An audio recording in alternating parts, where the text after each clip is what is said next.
우리가 기쁘기 때문에 주님이 기쁜 것이 아니라 주님께서 기뻐하시기 때문에 그 기쁨으로 인하여 그 기쁨을 우리에게 주시기 때문에 우리도 기뻐하는 겁니다. 모든 기쁨의 원천은 우리 주님이셔요. 그래서 우리 주님이 왜 원천이 되고 또 우리의 모든 생의 주관자가 되며 만물을 주고 또 말씀으로 창조하신 그분이기 때문에 피조된 우리들은 창조주의 움직임에 따라서 우리도 함께 움직이게 됩니다.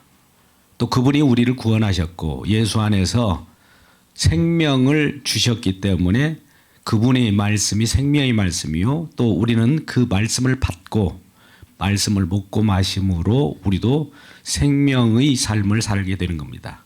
우리가 살아있다는 것은 그로 말미암아 우리가 살아있는 것이에요.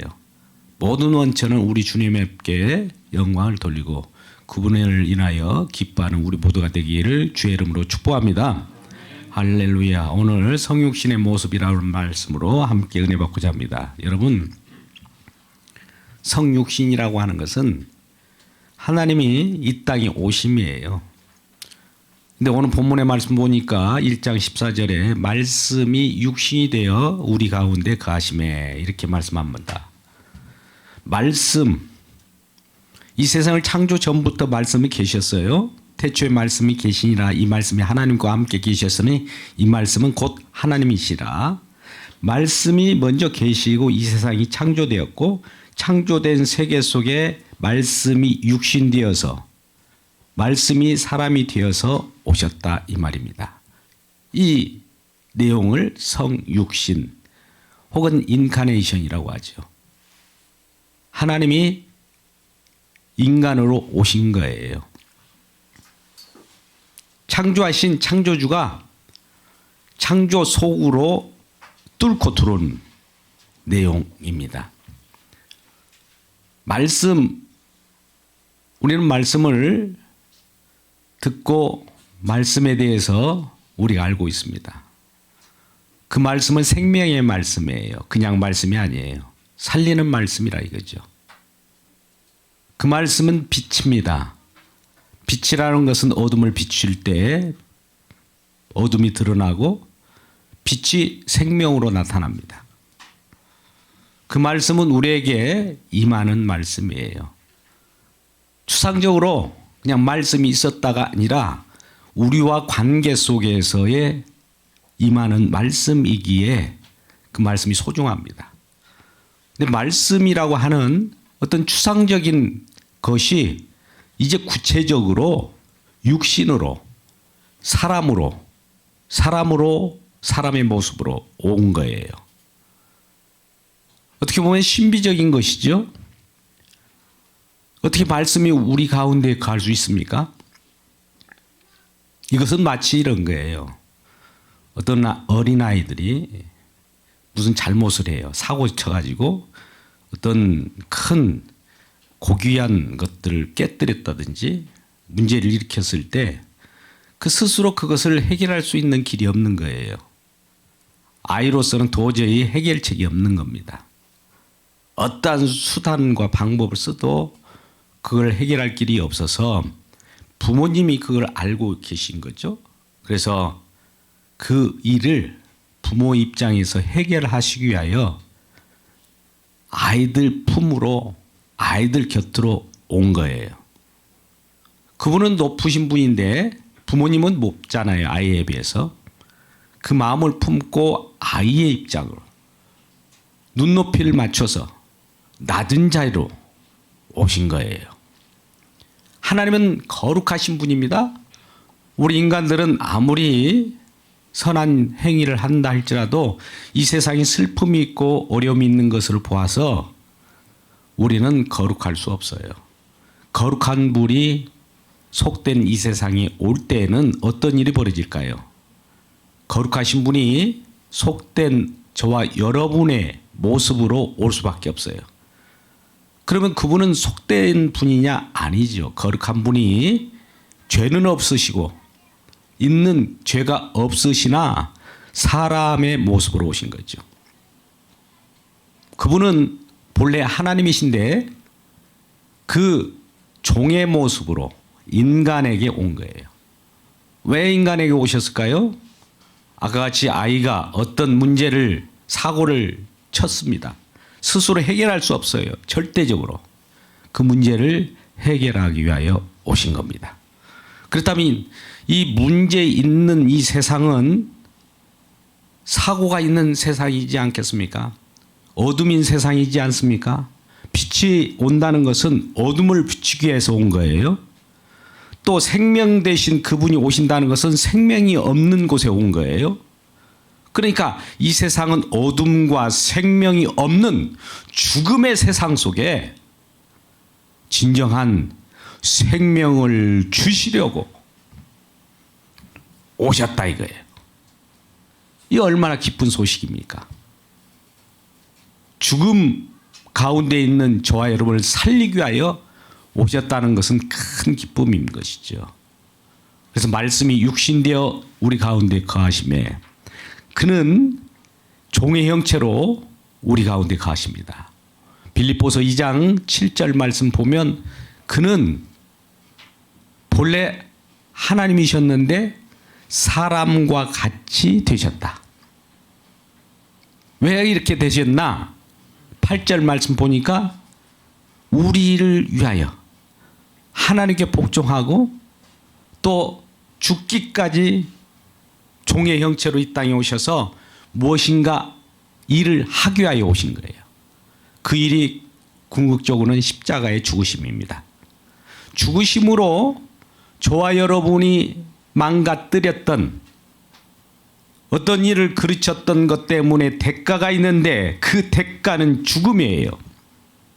이 세상의 슬픔과 고통 속에 우리가 살고 있습니다. 죄를 지어요. 죄인이기 때문에. 우리는 죄를 짓기 때문에 죄인이 아니라 죄인으로 탄생하기 때문에 죄를 질 수밖에 없어요. 그러면 죄를 지었다는 것은 죄의 대가, 죄로 인하여 수고한 대가가 무엇이냐? 죽음이라 이거예요. 죄를 짓는데 수고했다고 우리에게 주는 것이 사망이라 이거예요. 이 사망을 해결하기 위하여 우리 주님은 이 땅에 대신 우리가 죽어야 되고 우리가 사망에 거해야 되는데 그분이 대신 죽으시고 그가 사망을 가지셔서 사망을 또 깨뜨리는 분이에요. 우리는 이제 살게 되는 것이죠. 그래서 하나님이 말씀이 육신이 되셨다. 되심이라고 하는 것은 결과적으로 하나님이신데 완전한 인간으로 오셨다는 거예요. 그는 완전한 하나님이자 완전한 인간이에요. 완전한 하나님이자 완전한 인간이라는 것은 하나님과 인간이 섞어진 것이 아니에요. 완전한 하나님이신데 또 완전한 인간으로 온 거예요. 인간의 옷을 입고 왔다 이런 표현도 좋지 않습니다. 완전한 인간으로 온 거예요. 하나님과 인간은 구분이 되나 그 분리는 되지 않습니다. 완전한 하나님이고 완전한 인간이 이 땅에 오셨는데 인간으로 오신 거예요. 이걸 말씀이 육신되어 오셨다. 육신이 되셨다. 이렇게 말씀한 거예요. 그러면 그분은 육신으로 이 땅에 오셨는데 그분은 또 어떻게 오셨느냐 이 모습을 볼 수가 있는 거죠. 그 모습은 우리가 확인할 본바를 보면 이와 같이 그분의 오심은 마가복음 10장 45절에 잘 나타나 있습니다. 인자가 온 것은 말씀이 육신이 되었다는 것은 인간으로 오셨다는 건데 말씀이 육신이 된 그 인자가 온 것으로 표현할 때는 왜 왔느냐? 우리 주님이 왜 이 땅에 오셨을까요? 섬김을 받으려 함이 아니요 오히려 섬기려 하고 자기 목숨을 많은 사람들의 대속물로 주려 함이라. 대속이라는 건 뭐예요? 빚을 졌으면 빚을 대신 탕감해 줘야 돼 누군가. 그래야 그가 빠져나와요. 그러지 않기는 갇혀 있어요. 우리 모든 인간이 이 세상에 갇혀 있어요. 죽음에 갇혀 있어요. 사망에 갇혀 있는데 사망과 죽음으로부터 건져내려면 대속 죄값을 지불해야 돼요. 그분이 대속물로 죄값을 지불하기 위하여 오신 거예요. 그분이 죄값을 지불하기 위하여 이 땅에 오셨을 때 왜 이것이 기쁜 소식일까?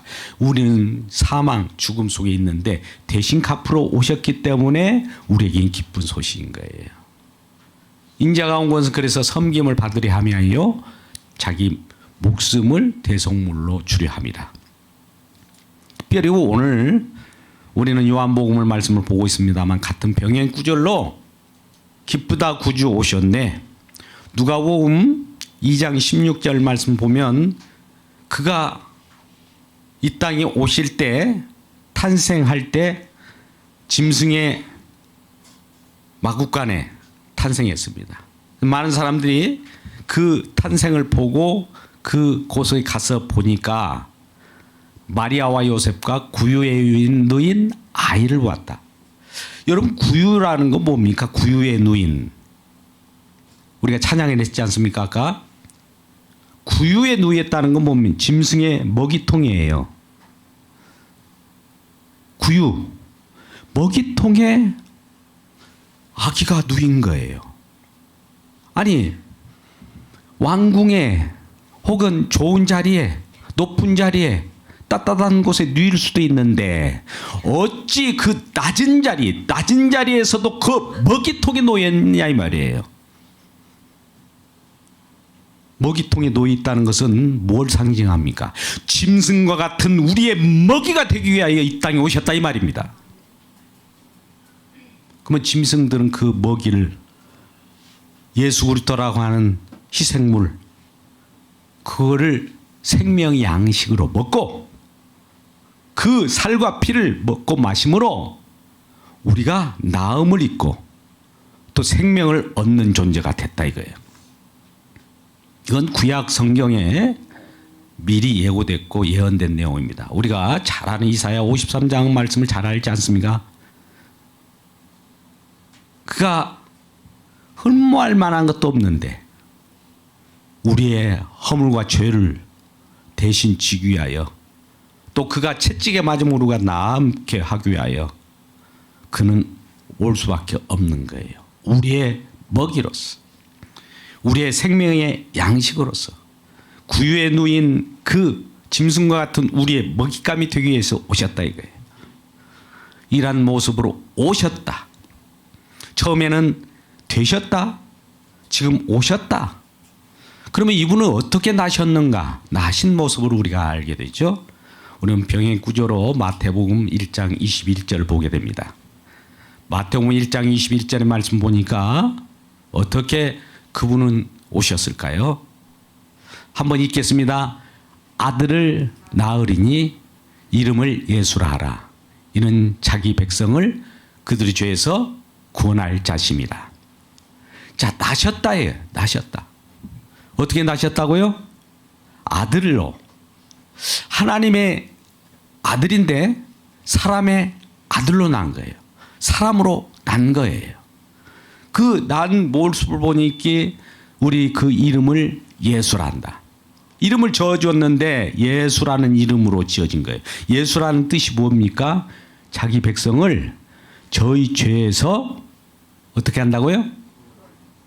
구원하시려고, 건지시려고. 죄에서 구원하는 그 일의 임무를 맡으려고 이 땅에 오신 이름이에요. 우리가 주의 이름이라고 하는 것은 그 기능을 말해요. 기능이라고 하는 것은 그 본질이에요. 기능이나 본질이나 똑같아요. 그 일을 하기 위하여 주의 이름을 부르는 자는 구원을 받는다는 말은 주의 이름, 주님의 이름으로 그 일을 수행하는 일을 믿는 자는 이미 죄에서 구원을 받은 거예요. 그래서 아들을 낳으리니 예수라라. 그분은 이렇게 나셨어요. 또 나셨는데 또 그 이름을 처녀로 잉태하여 성령으로 잉태하여 나셨기 때문에 임마누엘이라. 23절에 그렇게 말씀합니다. 23절 한번 읽어볼까요? 같이 읽겠습니다. 보라, 처녀가 잉태하여 아들을 낳을 것이요 그 이름을 임마누엘이라 하라. 임마누엘이라고 하는 것은 그분이 그냥 낳기만 하는 것이 문제가 아니라 낳으셨는데 이제 우리와 함께 계시려고. 오늘 23절 해석은 계시다 이렇게 표현하지만 우리와 함께 거하시려고, 우리와 함께 살려고 이런 뜻이에요. 임마누엘 하나님이라는 표현으로 우리에게 오신 것은 우리와 함께 살려고 오신 거예요. 오늘 다시 요한복음 1장 14절 후반절로 가면 말씀이 육신되어 우리 가운데 거하심에, 우리와 함께 살려고 오심에 그 모습이 어떤 모습인가, 성육신의 모습에 대해서 오늘 말씀을 증거하고 있는 겁니다. 그분은 인간이 되셨어요. 그분은 또한 우리에게 오셨어요. 말씀으로 생명의 양식으로 오셨어요. 그분은 또한 나셨어요. 그분의 나심으로 인하여 우리는 새로운 주님과 더불어서 탄생하는 기쁨을 우리들도 함께 누리게 되는 겁니다. 그런데 그 모습을 보니 아버지 독생자의 영광이요. 오늘 요한복음 14장 하반절 보면 아버지 독생자의 영광, 그 영광을 보니까 아버지 독생자의 영광이라는 거예요. 아버지의 독생자라고 하는 것은 우리는 어떤 외아들, 이런 우리 부모님의 입장에서는 아들, 하나밖에 없는 아들 이렇게 할 때는 유일하다 이런 뜻인데, 외아들이라고 하니까 뭐 아들 쪽에 관심을 갖는데 유일한 하나님이라는 거예요. 이 세상에는 신임 여러 신이 있지만 절대적인 신, 절대적인 하나님은 오직 예수밖에 없는 거예요. 물론 표현상 아버지 품속에서 나오셨고 아버지가 보내셔 오셨지만 그분은 하나예요. 아버지와 아들은 하나예요. 아버지 품속에서 나오셨어요. 그 독생자라고 하는 것은 유일하시다. 오직이다. 오직이라는 데 포커스가 맞춰져야 해요. 그래, 오직이라고 하는 그 아버지의 품속에서 나오신 유일하신 하나님이 오셨는데 그 영광을 보니 아버지 독생자의 영광이다. 자, 우리에게 왜 오셨느냐? 함께 살려오셨어요. 그분은 오시고 우리하고 관계없으면 아무 의미가 없어요. 오셔서 우리와 함께 거하시려고 오셨어요. 거하시는 방법을 이제 구약 성경 속에서 우리가 살펴보게 되면 이미 알려줍니다. 하나님은 우리와 함께 사시는 방법이, 하나님이 너무나 거룩하고 우리는 속되기 때문에 거룩하신 분이 속된 자들과 함께 거할 수 있는 방법은 처음에 예표적으로 알려두는 것은 성막, 회막, 성전입니다. 거기서 누군가가 희생이 되어야 우리 하나님과 우리가 함께 계셔요. 함께 하실 수 있어요. 그냥 함께 할 수 있는 것은 아니에요. 이미 하나님과 관계가 끊어져서 멀어진 이 상태를 죽음이라고 하는데 다시 결합하고 관계를 맺고 하나가 되게 되려면, 생명을 얻은 하나님과 함께 되려면 누군가 희생이 꼭 치러져야 하는 거예요. 하나님은 공의 하나님이에요. 죄값을 그냥 없다고 하자 이것이 아니에요. 누군가 치러졌기 때문에 우리에게는 죄가 없다라고 하는 거예요. 죄가 없고 은혜로서 우리에게 구원함을 주는 것은 누군가 희생이 있었기 때문에 그 대가로 우리에게 은혜가 오는 것이지, 그 희생 없이 그냥 오는 것은 없습니다. 그래서 우리가 날마다 은혜로 구원받고 은혜로 살아가는 것은 누군가 희생이 있었구나, 우리를 위하여 누군가 일을 하셨구나, 그 이름이 주의 이름이구나, 그 주의 이름을 드높이는 것이 우리의 사명이고 우리가 살아갈 이유입니다. 그분을 영화롭게 하고 그분을 기뻐하며 날마다 즐거워하는 우리 모두가 되기를 주의 이름으로 축복합니다. 그분이 모든 일을 하셨어요. 누구예요? 예수 그리스도. 예수 그리스도 이름이라고 하는 것은 예수가 그리스도가 되셨다. 우리의 구주가 되셨다. 우리의 만왕이 되셨다. 그분이 할 일을 다 하셨다. 다 이루었다. 그 일을 하기 위하여 이 땅에 성육신한 거예요. 이 땅에 내려오셔서 그 일을 다 수행하시고 또 승천하십니다. 그러한 일을 하시는 그분을 볼 때 우리는 그 영광을 보니까 이제 인간과 함께 거할 수 있는 것은 누군가 희생이 되어야 하는데 구약에서는 성막을 통해서 우리 하나님께서 그러한 성소로 삼으시려고 출애굽기 15장 17절 말씀 보면 우리와 함께 거하실 성소를 만드신 거예요. 우리와 함께 살려고 만든 것이 장막을 치는 거예요. 장막을 친다는 것은 집을 만든 거예요. 그 속에서 같이 살려고 하는 거예요. 근데 우리는 이 장막이 구약에서는 예표적으로 모양으로 만들었지만 장막이라는 것은 하나님이 거하실 곳이고 또 우리와 함께 살 곳이기 때문에 그 장막은 엄청난 크기의 하나님 나라입니다. 그런데 예표적으로 성막으로 성소로 성전으로 우리에게 표현했던 것이죠. 근데 그 장막을 모습을 보니 이런 모습이에요. 출애굽기 40장 35절 같은 모습인데요. 출애굽기 40장 35절 36절 말씀과 같이 성막을 딱 다 완공을 했습니다. 그랬는데 성막을 완성하다 보니까 여호와의 영광이 임하였는데 구름이 그 회막에 덮여요. 성막을 가득 덮이던데 모세가 그 회막으로 들어가려고 하니까 너무 영광이 커. 그 영광이 불기둥 구름기둥 같이 구름기둥이 너무 크게 그 영광이 너무 우리한테는 맞지 않을 정도로 하늘의 영광이 우리에게 임하니까 차마 성막이 들어갈 수 없는 거예요. 물론 우리에게는 그 영광을 볼 때에 이걸 일명 이제 쉐키나의 영광이라고 표현할 수 있는데 하나님의 임재를 말하는 거예요. 우리 주님이 우리하고 함께 거할 곳은 주님의 임재인데 그냥 바로 임재해버리면 우리는 즉사해버립니다. 그러니까 이 임재할 때에 누군가 희생을 제물로 잡고 그 안에 같이 그 희생 때문에 우리가 하나님과 함께 만날 수 있는 놀라운 일이에요. 그 희생자가 중보자예요. 중보자가 그리스도예요. 예수가 중보자로 희생물로 오셨기 때문에 하나님과 만날 수 있는 놀라운 일이 벌어진 거죠. 이게 세키나의 영광이에요. 그런 모습으로 구약 때는 보여주었어요. 그런데 이러한 영광들이 이제 하나님과 같이 영원히 살 하나님 나라를 만들어 가는데 이 하나님 나라는 거룩하신 하나님의 성전이 돼야 돼요.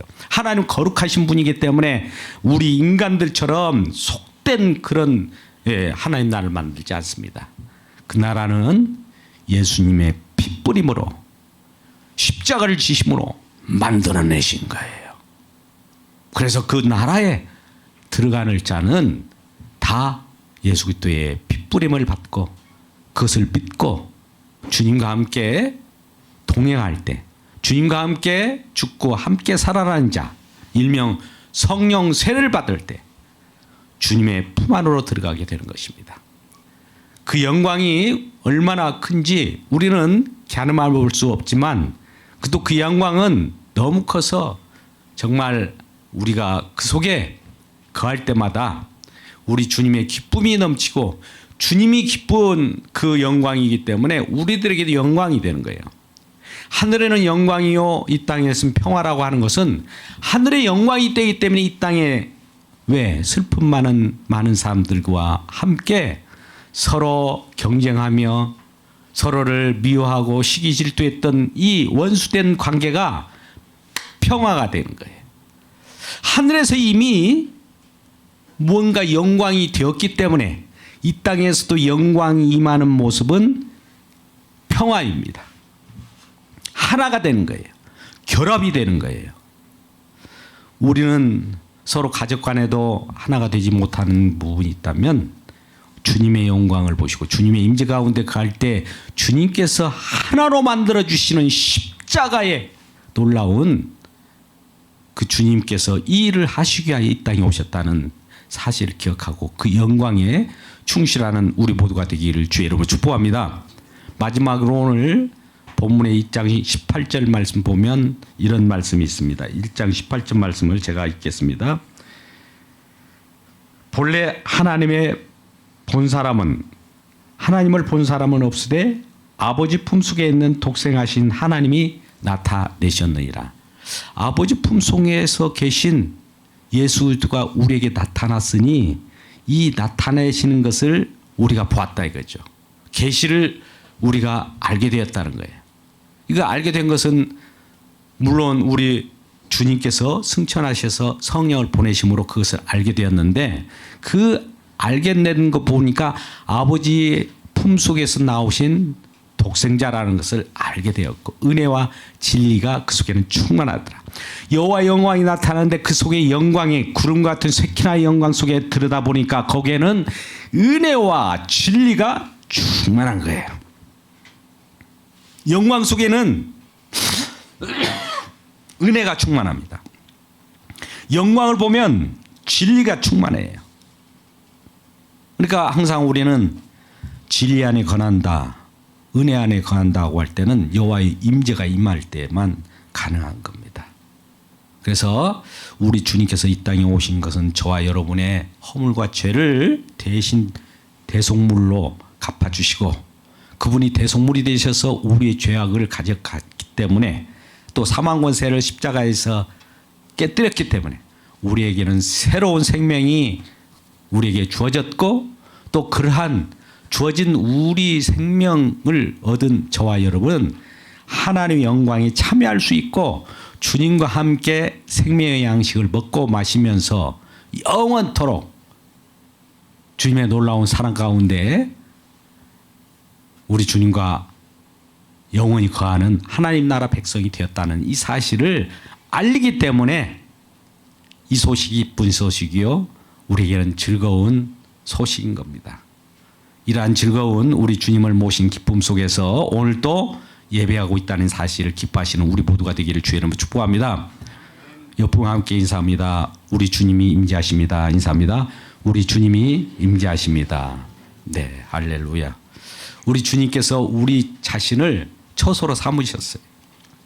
마지막으로 우리 주님께서는 이 땅에 오셔서 이 눈에 보이는 성전, 우리들에게 그림 언어로 가르쳐줬던 모든 건축물의 성전은 다 회파해버리고 진정한 예수님 자신이 거룩한 성소, 성전으로 하나님 나라로 우리에게 임합니다. 요한복음 2장 21절 말씀 보면 예수님께서 이 성전을 헐라 내가 사흘 만에 일으키리라 이런 말씀하셔요. 그러니까 이 성전이 어디에 있었느냐면 예루살렘 성전이에요. 46년 동안 헤롯 왕이 성전을 지어줬어요. 왜? 많은 사람들, 그 종교인들, 바리새인들, 대제사장들의 환심을 하기 위해서, 유대인의 환심을 사기 위해서 46년 동안에 성전을 지었어요. 또 지었을 뿐만 아니라 지어가고 있어요. 46년 동안 지었지만 아직 다 완공된 건 아니에요. 그런 성전을 헐라! 그러니까 많은 사람은 육적으로 듣죠. 문자적으로 듣잖아요. 아, 이 건물 성전을 헐어버리라는 건가? 예, 물론 헐어집니다. 근데 우리 주님은 하늘의 말씀을 이 땅의 말씀을 비유로 말씀하신 거예요. 자기 자신이 진정 성전인데 내가 성전을 깨뜨리고 내가 피와 쌀을 쏟아서 다시 새로운 성전을 만들겠다는 거예요. 이 성전 영원한 성전인데 그것이 바로 하나님의 나라요. 그러므로 그 성전 속에 우리를 초청하신 거예요. 그게 하나님 나라이고 그 분이 직접 성전이 되셔서 저와 여러분 가운데 갑니다. 그래서 예수님께서는 그랬잖아요. 너희가 내 안에, 내가 너희 안에, 내가 아버지 안에 거할 그때가 온다. 같은 요한복음 말씀을 빈자면 요한복음 14장 20절 말씀입니다. 요한복음 14장 20절 말씀 혹은 요한복음 17장 24절 말씀. 내가 너희 안에 너희가 내 안에 내가 아버지 안에 있는 그날을 볼 것이다.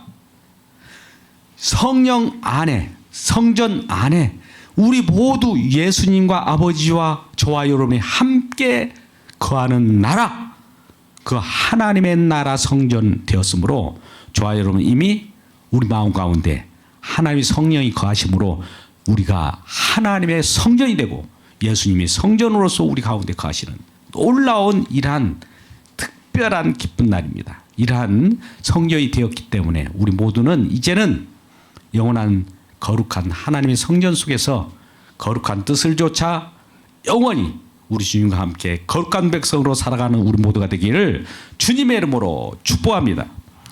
기도하겠습니다. 아버지 하나님,